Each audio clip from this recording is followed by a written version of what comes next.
किसान भाइयों नमस्कार। मैं हूं दशरथ धाकड़। आप देख रहे हैं डी फार्मिंग यूट्यूब चैनल। धान की फसल में आखिरी स्प्रे। किसान भाइयों, अधिकतर क्षेत्रों में धान की फसल में पूर्ण रूप से बालियां निकल चुकी हैं। कहने से मेरा मतलब है कि धान की फसल अपनी आखिरी स्टेज में चल रही है। ऐसे में किसान धान में आखिरी स्प्रे कौन सा करे जिससे धान की बालियों की लंबाई भी बढ़े, बालें एकदम स्वस्थ रहे, दानों का भराव अच्छे से हो और हमारा उत्पादन अधिक निकले। इस वीडियो में मैं आपको धान में आखिरी स्प्रे को लेकर पूरी जानकारी देने वाला हूं। वीडियो को आखिर तक देखते रहिए। चैनल पर नए हो चैनल को सब्सक्राइब करें, पास में जो घंटी का निशान आता है उसे ज़रूर चालू करें।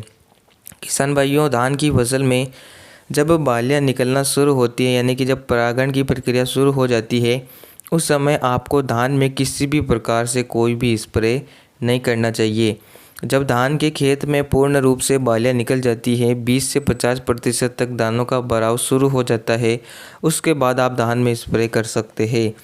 अगर आपकी धान की फसल में फंगस का प्रकोप दिखाई दे रहा है या किसी भी कीट का प्रकोप दिखाई दे रहा है तो आप इन दोनों चीज़ों का प्रयोग कर सकते हैं। लेकिन अगर इनकी रोकथाम किसान बालियाँ निकलने से पहले ही कर लें तो उन्हें काफ़ी अच्छा रिजल्ट मिलता है। आज हम बात करेंगे कि आपकी धान में दानों का भराव अच्छे से नहीं हो पा रहा है या बालियों की लंबाई नहीं बढ़ पा रही है, तो आप धान में आखिरी चीज़ कौन सी प्रयोग में लाए। किसान भाइयों, अगर आपकी धान की फसल में कीट या फंगस का प्रयोग हो, मतलब असर हो, तो आप फंगीसाइड या कीटनाशक का प्रयोग कर सकते हैं। इसके अलावा अगर आपकी धान की फसल पूरी तरह से स्वस्थ हो तो आप धान में आखिरी स्प्रे के रूप में NPK 0050 का प्रयोग करें। इसमें 50% पोटास और 17.5% सल्फर की मात्रा मौजूद होती है।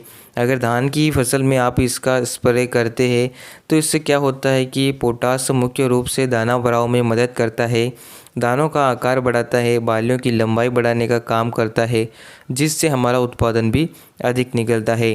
तो जब धान में आखिरी स्टेज शुरू होती है उससे पहले आप NPK 0050 का 1 किलोग्राम प्रति एकड़ की दर से प्रयोग कर सकते हैं। और यदि आप इसके साथ किसी अन्य चीज़ को मिलाना चाहते हैं तो आप इसके साथ बोरोन का प्रयोग कर सकते हैं। बोरोन की मात्रा आपको लगभग 100 से 150 ग्राम रखनी है। आप इन दोनों चीज़ों का अगर प्रयोग करते हैं तो इससे धान में बालियों की लंबाई भी बढ़ती है, दानों का भराव अच्छे से होता है, दाना चमकीला बनता है और अंत में हमारा उत्पादन भी अधिक निकलता है। तो किसान भाइयों, आप धान में इन दोनों चीज़ों का प्रयोग कर धान के उत्पादन को बढ़ा सकते हैं। उम्मीद है जानकारी पसंद आई होगी। वीडियो को लाइक अधिक से अधिक शेयर करें। धन्यवाद।